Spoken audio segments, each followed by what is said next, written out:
Hey, Jim, we're right at 6:03. Maybe we should go ahead and get started and we can catch anyone up who was a few moments late. We've got some bad weather here. So it may be some hesitation for people joining in because of the weather. So we can just catch them back up to speed when they join.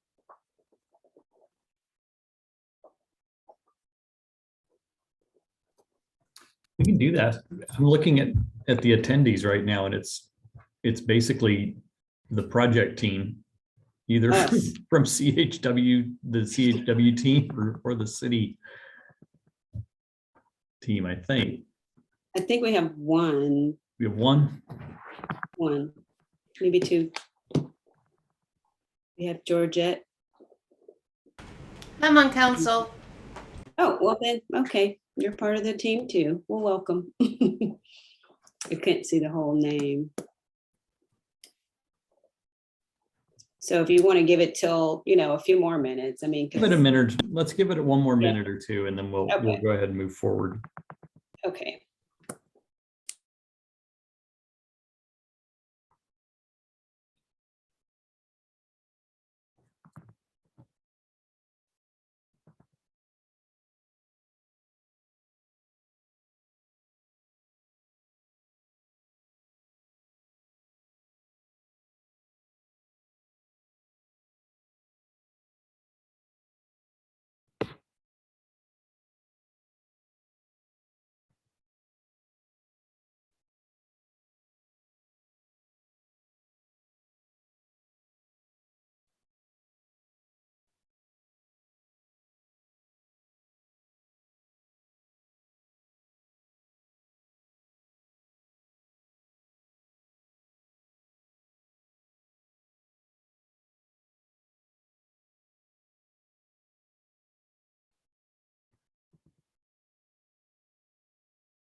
Cantrice, we are recording this, right?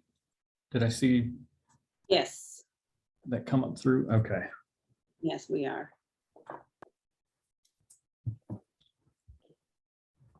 So if we want to go ahead and get started, we can do that. And then Okay. if we have any late arrivals due to weather or anything, we can either refer the recording to them or I can talk to them separately or individually. I think we've got one person we're going to want to reach out to based on an email to a commissioner. Right. And make sure we get them looped in so they understand what's happening. Okay. Well, welcome everyone. Go for it, Jim. Welcome, everyone. Do we want to run through a quick introduction? Cantrice, can you help us out with that? Yeah, of course. We can, you mean who's on the call? Yeah, just who's on the call. Sure. That way we know. Yeah, so I'm Cantrice Jones with Acuity Design Group. And so I would say Missy Boyer from CHW is here. Jim, of course, you can introduce yourself, and then everyone could just introduce themselves individually. Well, my name is Jim Harriet with CHW. And I'm Craig Brazier with CHW. I'm Missy Boyer with CHW. I'm Georgette Dumont, Jack's Beach. Jason Fatides, Jack's Beach. Mike Stepopoulos, City Manager for Jack's Beach.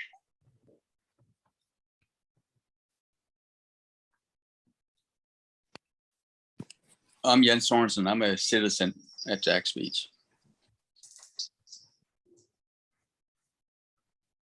Perfect. Thank you, everyone. That's everyone for now, Jim. Okay.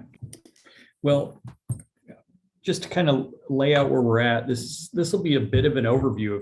If you've been to the stakeholder meetings or followed the commissioner briefing back in January, overview with a little bit more information, maybe a little bit more meat on it as we move forward towards finishing up this project. There are three things we're going to discuss: First Street, Greenways, and Penman Road, all for specific reasons. One was we're trying to loop in a little bit of discussion around First Street, especially the business district, and the to tie the businesses in to kind of what we're thinking on that and what we're presenting to the city commission and recommending to the city. On the Greenways side, a couple of the corridors run along backyards, so we'll talk a little bit about that and hopefully alleviate some concerns. Done a little bit more research and put a little bit more together on Greenways, and we'll be providing a couple of recommendations to the city on the Greenway side, and then an overview of Penman Road, and I'll cover that third. But just to point out that Penman is part of the network that we're recommending and working on, but it's also part of a completely separate project that's ongoing right now. So those two efforts will come together as part of the Peters and Yaffe project that the city of Jacksonville has going forward. So with that, we'll go ahead and get started. Just a quick overview. The goal we've been working towards is creating a trail network, multi-use trail network for the community to provide access to all the different areas of interest. Started out as a parks, but kind of evolved into a destination type of network, and we've worked it towards that. And when we get to the plan part, you'll see how that has come together. But the goal also has been a usability for all ages and abilities of residents in the different modes that we have. We did a public survey and reached out to the public in two different workshops or two different public meetings, and got a lot of feedback on what they expected and what they liked in trails. One of the best exercises I think that we did was a reference, and asked the public a reference to where they've seen trails that they've really liked in the past. And out of that came a long list of trail corridors around the country that were primarily these greenway trails, these dedicated trail systems that were off the edge of the roadway, which challenged us to find unique opportunities in and around Jacksonville Beach, because Jacksonville Beach is largely developed. So we knew we were going to have to work one into the other, that idea of a multi-use trail, but provide as much green space in doing it. On the First Street, we'll talk about the residential sections and go through those. And that's recreating a street with a trail or a multi-use trail within the corridor. We talked about several cross sections. This first option had the one-way travel lane with an 8-foot wide buffer and a 10-foot trail. The key being a 10 to 12-foot trail. We think this would be a very popular route, being just a block off the beach. A lot of access to different beach access points and a lot of businesses.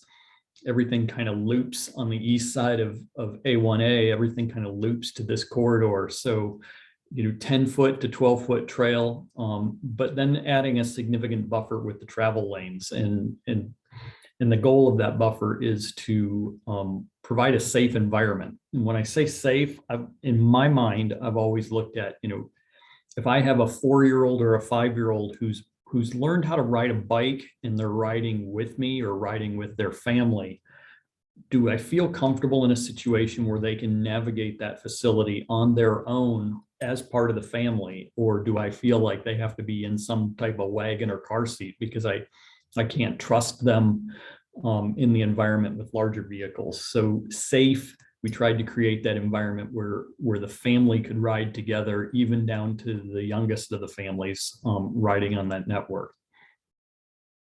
As I said, this option, the key to it was a wide buffer, but it had a 1 foot or a one-way travel lane. Knowing that might be difficult, we did look at a 2-way travel lane option with a 2-foot buffer in between that and the trail. I would not call that available to all users. That 2 feet is just the bare minimum of distance between the bikes and walkers and the cars. And it's difficult to provide a relief. It's difficult to provide a curb section within that 2 feet. The minimum for a curb section would be 4 feet. So the 2 foot really doesn't fit, I think, the goal of the city.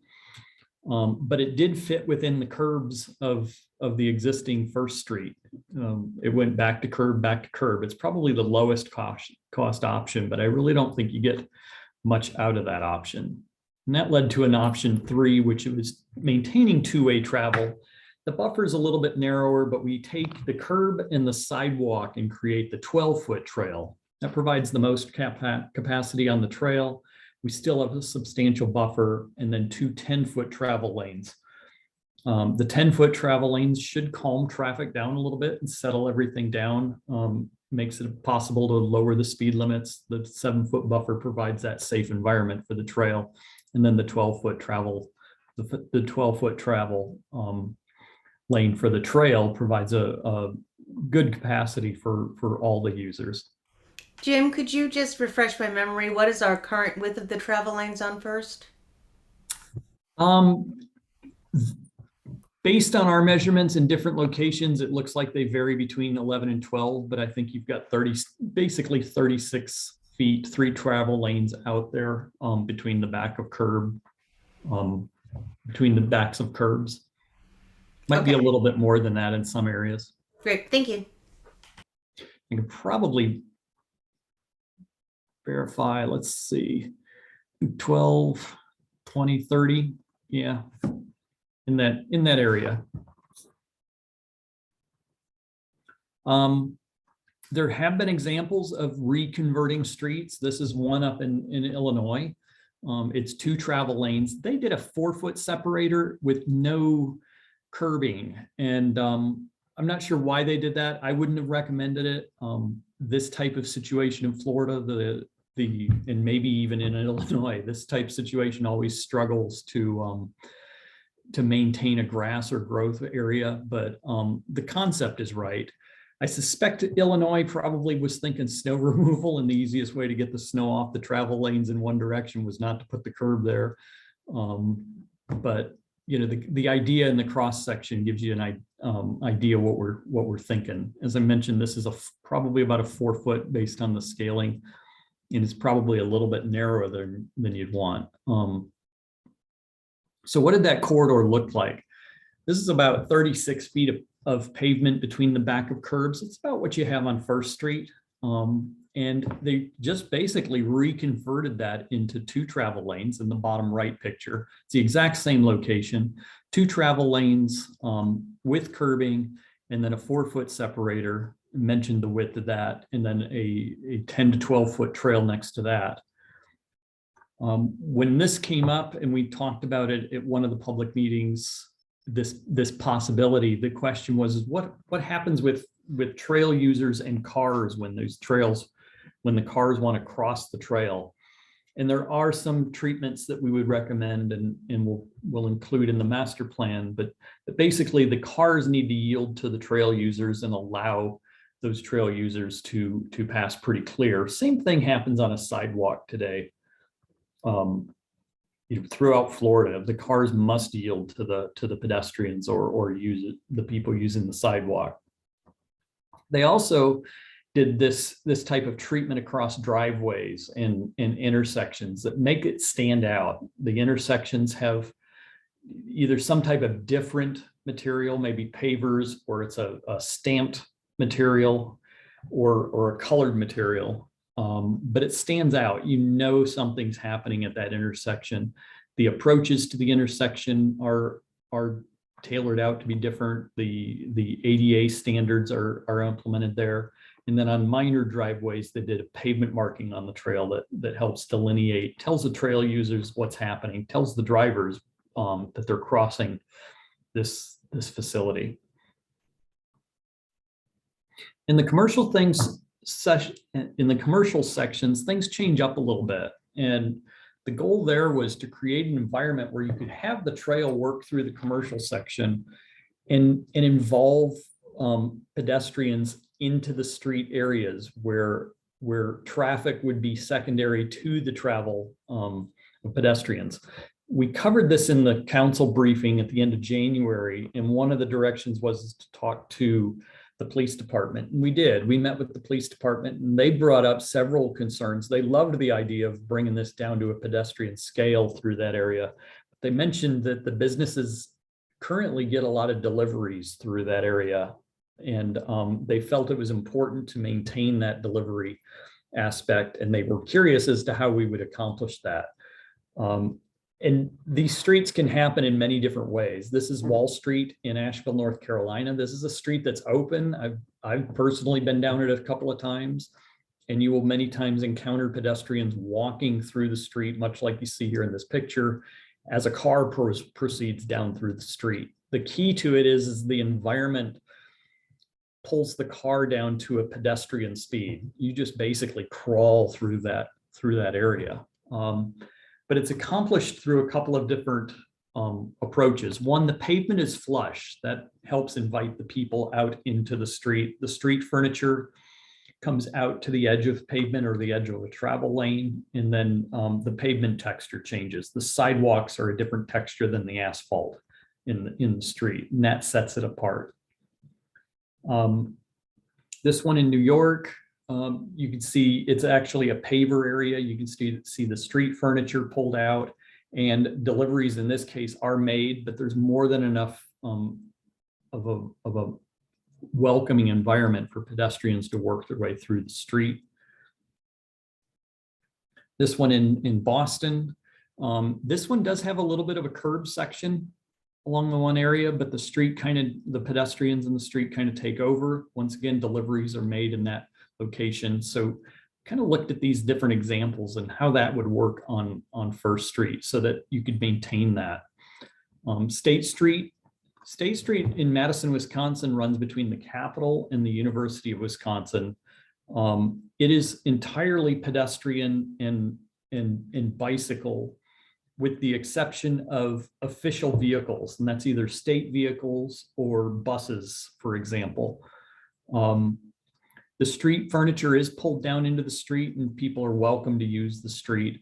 Cars tend to stay away from it. Obviously, it's a limited route for different types of vehicles, but vehicles are on that area. But it still has the look and feel of a street. 16th in Denver, Colorado, downtown Denver is quite a long route actually, and they've brought in the street furniture, the pedestrians work in. There is a travel lane for the bus. There's a corresponding travel lane on the other side of this center area. There is a curb on one side of the travel lane, but not necessarily on the other. It's a little bit of a valley gutter on the other, but the pavement texture changes. And this is probably a good example, and one that we tried to focus on as we tried to create that environment for First Street through the commercial area, because this one still allows the vehicles. So what would that look like? And we did some sketches and provided these to the city council during the briefing back in January. Actually, the downtown area has done a lot of these elements, has a lot of these elements already. So tweaking might just be what really adds to it. And we brought in some of the street furniture ideas and created that one route down through the area that could be used for deliveries. And then once the deliveries are done, as the police department said, they pretty much are done earlier in the morning. Maybe by before lunchtime. Once the deliveries are done, we can open the street for complete pedestrian use. But the key is even if deliveries are happening or there's a route or a car heads down through there, it's brought down to that situation that I showed you up in Wall Street in Asheville, which is, the car tends to drop down to a pedestrian scale, at least in speed. A little bit closer to home, this is in Coral Gables, Florida. They did a similar project of what we're talking about here in First Street to bring that trail or that multi-use trail environment into First Street. And this is what the before looked like. And this is what the after looks like. And that's the exact same perspective. If you notice, the building on the left with the awning is the building on the left here with the awning, the green awning on the right, and the green awning on the right.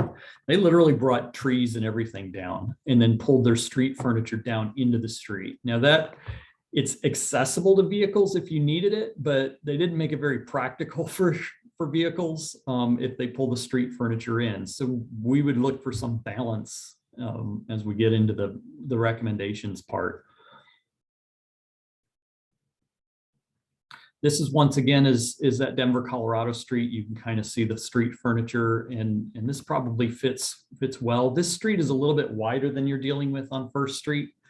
I think this is about 60 to 70 feet, depending on where the building frontages are. And on First Street, you're dealing in the 40 to 50 range. So maybe one travel lane with the rest of the street pulled out. But I think what's encouraging on First is you can do a lot of this with items that are removable or easily moved if it doesn't work out or as you tweak it to a perfect situation.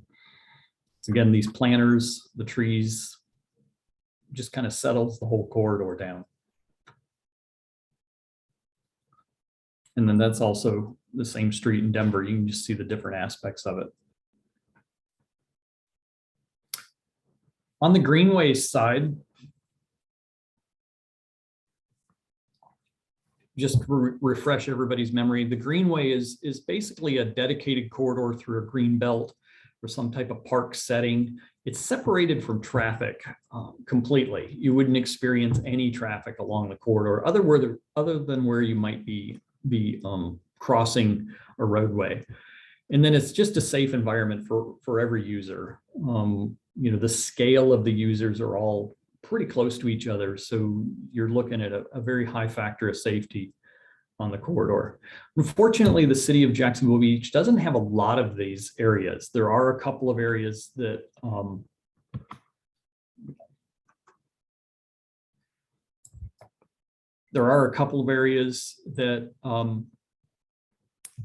that provide this opportunity, but the concerns that came up were how close were they to the residential properties and backyards and such? How did other communities approach this when they dealt with these? And I'll run through those examples. And then consideration of the future value. It's always a question. I've done a couple of different trail projects, and the question always comes up is, what is this trail going to do to my property value? So I've got a couple examples of that. Once again, the network, there's just a few opportunities in and around that we were looking at as we put this network together. The golf course area sits in the middle, and although the idea would be to work a trail around the golf course, there might be areas where the trail comes along some of the homes in and around the golf course. On the north side, reaching up past Tall Pine Park in through a corridor, pretty much a green corridor drainage way.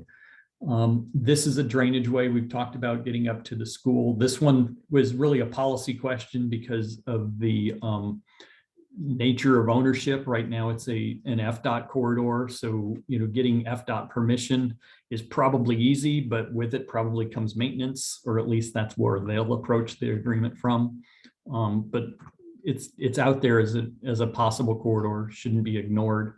And then this landfill parcel down on the south end of the city is a great opportunity just to provide a different environment to ride through. But there are homes that back up to the corridors getting in and out of that and around part of the landfill. So I pulled out a couple of case studies. This is Legacy Trail in Sarasota. I worked on this project. The corridor is about 75 to 100 feet wide. It was a railroad corridor, and pool decks. I measure from pool decks because that's where the real life is taking place in the house. Sometimes the middle of that trail is 40 to 50 feet from a pool cage. And this corridor was my nemesis. The houses you see here are in neighborhoods that were just adamant that this trail would be intrusive to them and just be a problem. And I pulled this photo down preparing for this presentation and just happened to come across this picture where evidently it's not that much of a problem because the new communities that are coming in are tying themselves to the corridor. You can see the boardwalk working across a wetland coming over to the Legacy Trail corridor. But this distance here, I think, was about 45 feet from this pool enclosure to the middle of the trail, just as an example. Progress. Pinellas Trail has some of the same things. The Pinellas Trail corridor varies from 75 to 100 feet wide, and the pool decks are even closer in some of those areas. Very popular trail, very well liked. I can tell you, this is also the Pinellas Trail, one of those areas. This just happened.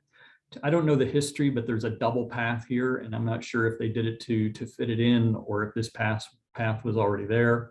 But this was how they buffered these sections. These wood fences could go up. That's one option. Some communities choose to leave foliage in place so that you create a buffer. Other communities do other approaches or no buffer at all. And I'll show you that in just a minute.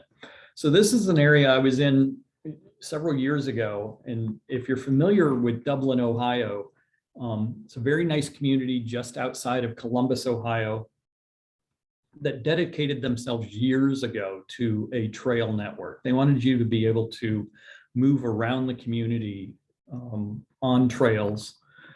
And they've really done a great job, to the point where every development that comes in now has to contribute to this trail, not so much financially, but they may have to make sure they're providing connections for the community. They have to find routes for the community.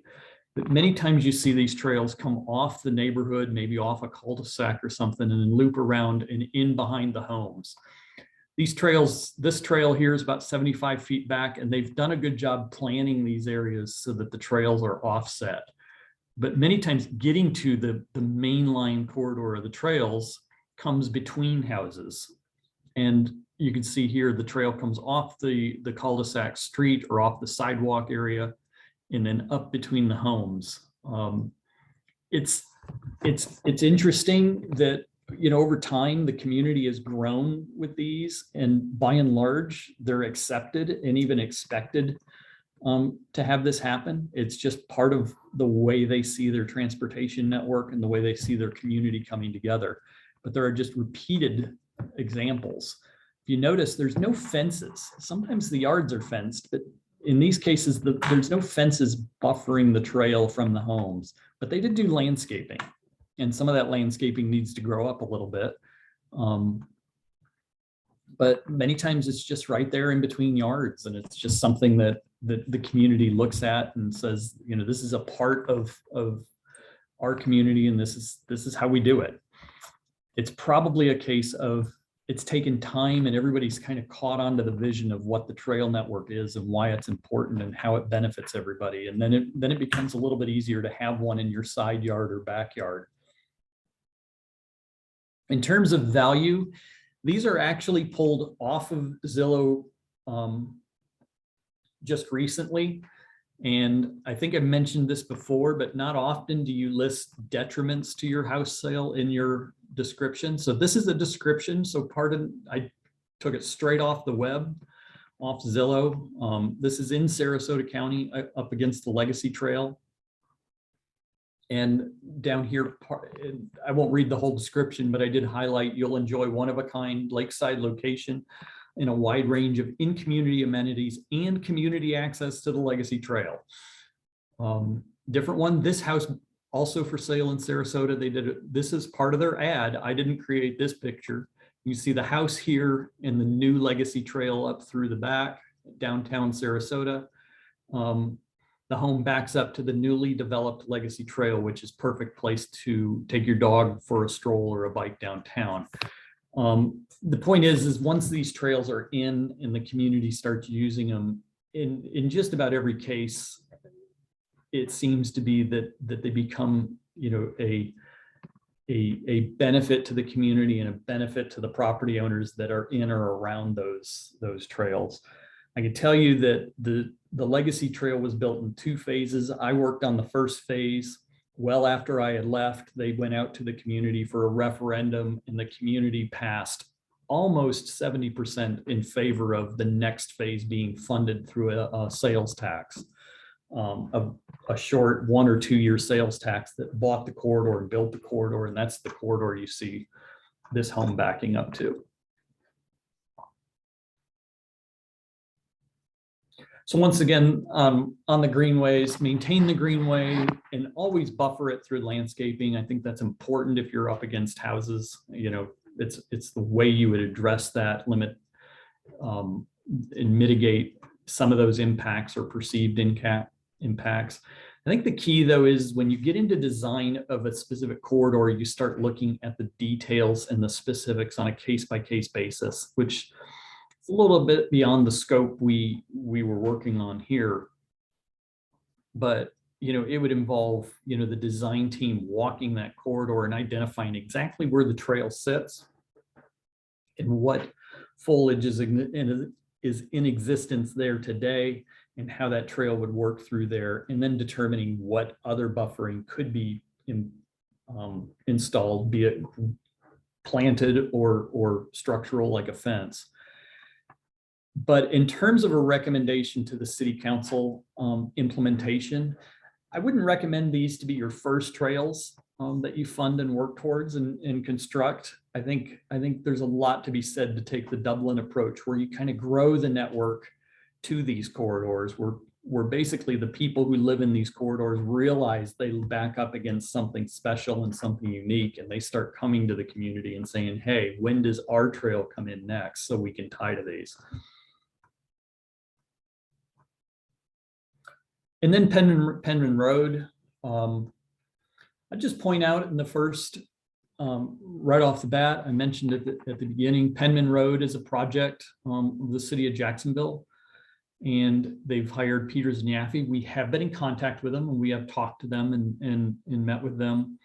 They are doing a complete streets project, and the complete streets effort is really something FDOT took on several years ago. It's pretty much moved nationwide, and that's how do you accommodate all the users of all abilities, much like the vision of your own trail plan.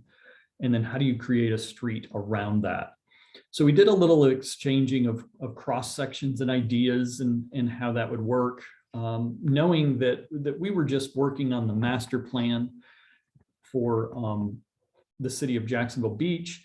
And it included Penman Road. Peters and Yaffe, city of Jacksonville is actually working on the project. So we provided some ideas and thoughts on how those plans could come together. They also provided some cross sections and how it could work. We worked off of, the existing section is that 36 feet of pavement from edge of pavement to edge of pavement with a turn lane in the middle. How would you incorporate a trail in that? That's from our perspective. Same thing on the proposed section. There are really just 2 basic sections and cross sections in this corridor, but this both basically leaves the 36 feet of pavement as it is and adds a 12-foot trail. These came from us. We'll provide these to Peters and Yaffe. Peters and Yaffe does have some concepts, and this is what they were working on. You can see where they've taken the center turn lane out and added a substantial bike lane on either side. it's not a bad idea. The bikes are a mode of transportation, obviously, but they're also considered a motor vehicle if they're out on the travelway like this. They included in their cross sections a wider path and sidewalk. So the point is we're both on the same track here. And I don't see the recommendations we're making in the trail plan contrary to what the city of Jacksonville is working on. What I can tell you is Peters and Yaffe will be having public meetings about the corridor and how it lays out. So, watch for those and get involved. In terms of priority and what to watch out for on these corridors, especially Penman with a complete streets, is where do you want the priority to lie? Is it with the vehicle or is it with the other users in the corridor? And that'll come into a big question of what happens with the center turn lane, for example. Complete streets is really about defining what mode is most important, what mode do you want to accommodate the most, and then working around that mode, and everything tends to take a back seat to it. So if you're looking at a pedestrian bike mode, focus on that and then work the vehicles into that corridor afterwards. That's completely 180 degrees from the way transportation planning used to work, which was how many cars can we fit through here and how fast can we get them to go? And then we'll add a sidewalk and we'll call it done. So it's really exciting to watch this project. I think it'll be a big benefit. When you see the priority map that we're talking about in the master plan, you'll see that Penman does sit as one of those key north-south corridors, the other one being First Street. And that starts to create the main loop working through the city of Jacksonville Beach. So with that, I'd be happy to answer any questions or go back through slides or take notes on any concerns or questions you want to address going forward.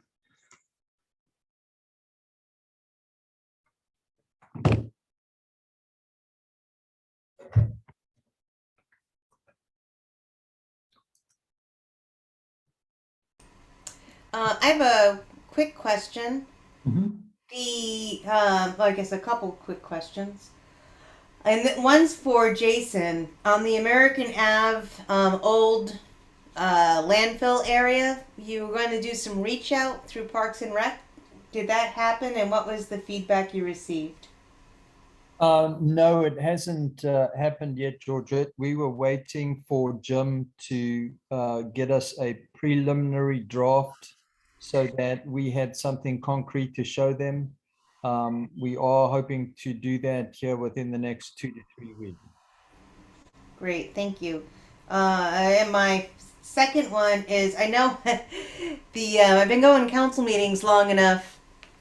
When the conversation of making First Street a one-way pops up and the business owners uniformly come out against it. Right. And so that's going to be a tough one to get through. I've been in a lot of those cities that you showed examples from. Denver definitely has a wider swath. The one I believe you showed that was in Sarasota that had a lot of stuff in the middle. They put in trees and such. I believe you could get to those businesses from other avenues. Yeah. The First Street, anything that's on the east side, the only way you can get to it is via the beach. And so that adds a little bit of a challenge, as well as all the ingresses and cutouts along First going even outside the downtown area. I'm not opposed to this. I just think there will be the need for a lot of community education and then getting people who visit the beach as well as residents in the habit that First Street is not necessarily the best road for you to be driving on if you're really trying to get somewhere. So that's all I have to offer.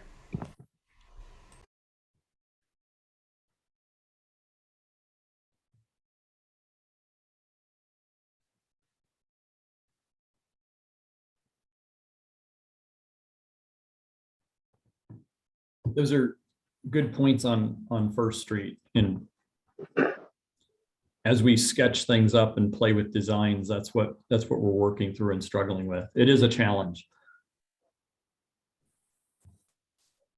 Hi, Jim. This is Sandy Golding. Yes. Looking at the route or the map that's up there right now, just have a question about 15th Avenue North. I know we discussed the fact that FDOT is putting a hawk light system in at 15th Avenue North so pedestrians can get across A1A to the beach. And I'm just curious, are you looking at extending Yeah. the trail in that direction at all? Yes. And in fact, on the new maps you'll see come out, this corridor works its way all the way over to First. It does. Okay. We did verify the location of the hawk signals and the planned signals into the future and aligned everything to those trails. So our crossings now are either aligned to the hawk signals or aligned to the pedestrian signals, the pedestrian accommodating traffic signals along the corridor. Does that make sense? Yes. Okay, thank you. And And 15 while you're up, oh, sorry, go ahead. I was going to say 15th uses that median through the middle of the roadways, kind of a unique feature, kind of a cool esplanade type of feature that works through there. That's one of your greenways that works out real well. Should be a very nice corridor. While the map is up, I had a question. What was the reasoning for 13th? I know there is a part. Is that 13th or 12th? 16, 15, 14, 13. I guess it'd be 12th. 12th and not 16th. I live on 16th, and I know it's a heavily used road for people getting their kids to school. They bike by the house all the time with little ones going to school and then coming back. We tried to look at corridors with the most availability in right of way that provided that separation. And you mentioned it's 16th, you mentioned? Yes. It's. Oof. I'm looking at it, but you can't see my mouse move. You see Huguenot Park? It's in the south side. Yes. There's that red line right above it. That's 16th. That's 16th. Got it. And then it goes north on 4th Avenue, 4th Street into 12th Avenue. Okay. And then back down on 10th. Let me take a look at that corridor and go back to the notes we had when we went through an exercise here in the office of figuring out the best routes and where they laid on the network from a room, basically how much right of way do we have standpoint. And that might give us an answer to that. Yeah, because on 12th, I know that is a park. Yes. There's a little park there by the drainage ditch, but it was just odd that, because 16th is a heavily used route to get to the beach. Okay. So Yep, that's where. That connection there. Okay. Yeah. We'll take a look at that. And then there's the debate, does it go on the north or south side of the road? And that's a whole different thing. I heard that, Mike.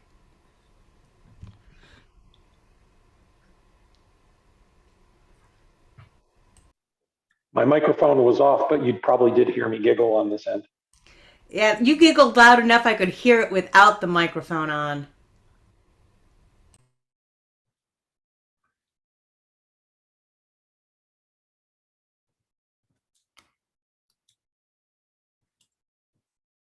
I won't ask which side you live on.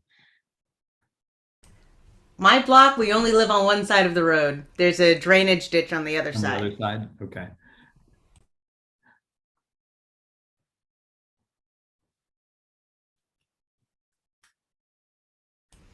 Probably not the most convenient thing for me, but definitely not the most convenient thing for me. But because I live here in my office, I look at the road and the traffic.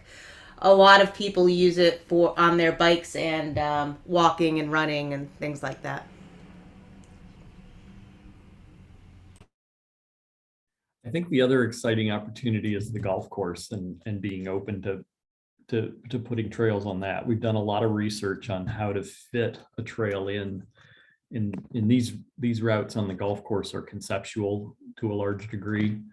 But we have found a couple of golf courses in the nation that have trails that run along or through them, and in the treatment they've done to protect the trail users is fairly simple. I mean, obviously it adds cost, but it's a fairly simple fencing type structure. There are a couple of golf courses that don't use any type of protection, but I think you probably don't see as many people on those corridors. So, we'll be providing that in the master plan also.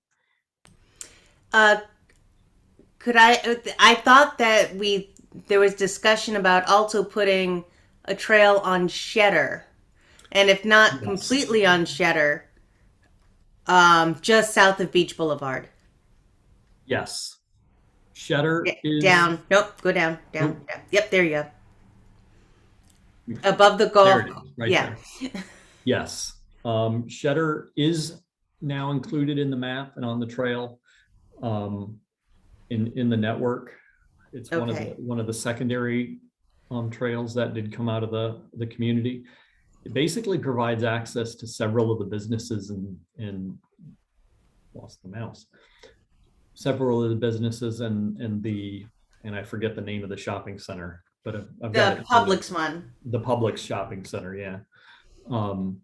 Down in this area. It gets a little difficult to get it all the way over, but I think it's a good access point to get to that shopping center. So that is included, as is crossing Beach Boulevard straight away on Penman Mm-hmm. in making this connection here.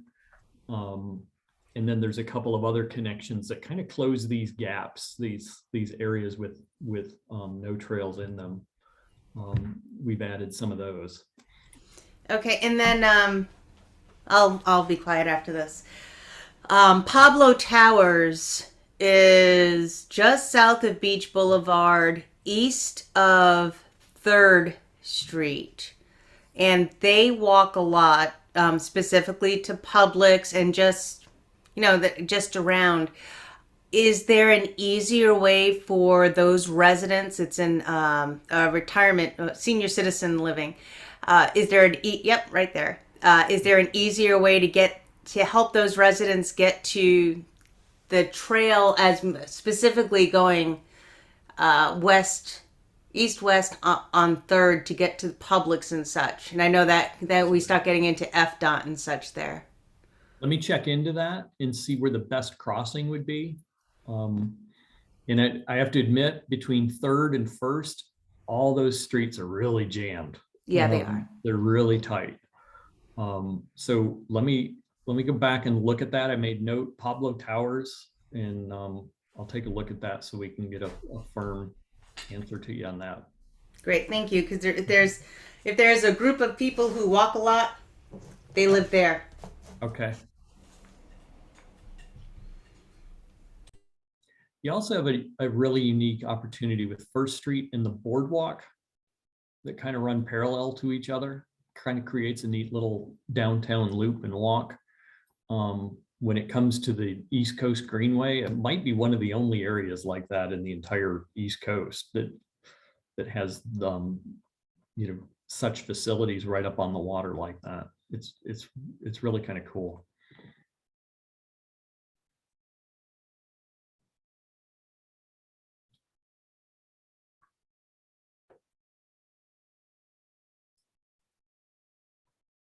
We have any other questions? I do have one other one, Jim. Sure. This was also brought up, I think, in the last meeting by one of the residents. And this is in the Penman Road area, and the fact that City of Jacksonville Was gonna put in a pedestrian crossing at 8th Avenue North because that route goes all the way to the beach. And there's, Right. a lot of housing on the west side of that. In the new map, is there any connectivity for that? Think so. I remember picking that up from Peters and Yaffe, although they're still in their preliminary design work and such. So Penman and 8th Avenue North, I'll be sure to call that out when we get to the to finishing up the master plan and make sure that that's included. Yeah, like kind of like what Georgette said, I think that's a route that some of those residents on the west side of Penman use to head towards the beach. So and it's just another good east-west connector Right. there in that area.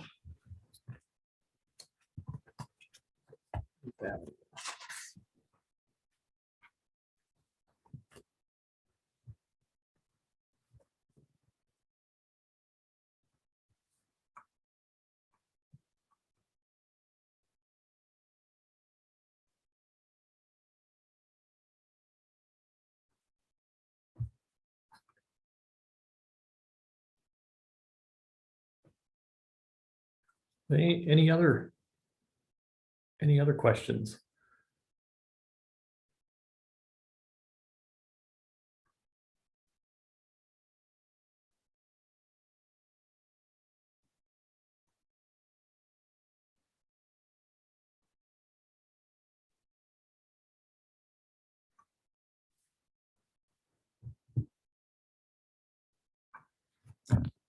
If not, we've got some notes that we'll be sure to address as we get back into this. We'll put this out on the website. I'll rely on Cantrice to help out with that, and we'll get it out there for public viewing. Since we have a lot of city officials and city staff on the call, if you get any questions from anybody in the public, please send them in and we'll get those answered. I know there's one person, I don't know if he ever showed up, but we'll make sure we get back and loop in with the gentleman that had a couple of specific questions about First Street and get his concerns addressed. So it's been a pretty quiet community with respect to the plan. So if you hear anything or hear any comments, please get them to us and we'll get them worked into the plan as we get to the completion of it.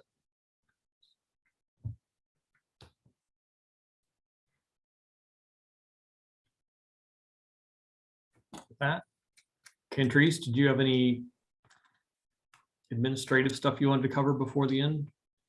No, I don't have anything additional. We don't have any questions or comments in the chat. We will take this recording and post it on the website or have it posted on the website along with the presentation. And thanks so much for attending. Thank you, guys. All right, thank you. You're welcome. Have a good evening. Thank you. Thank you, everyone.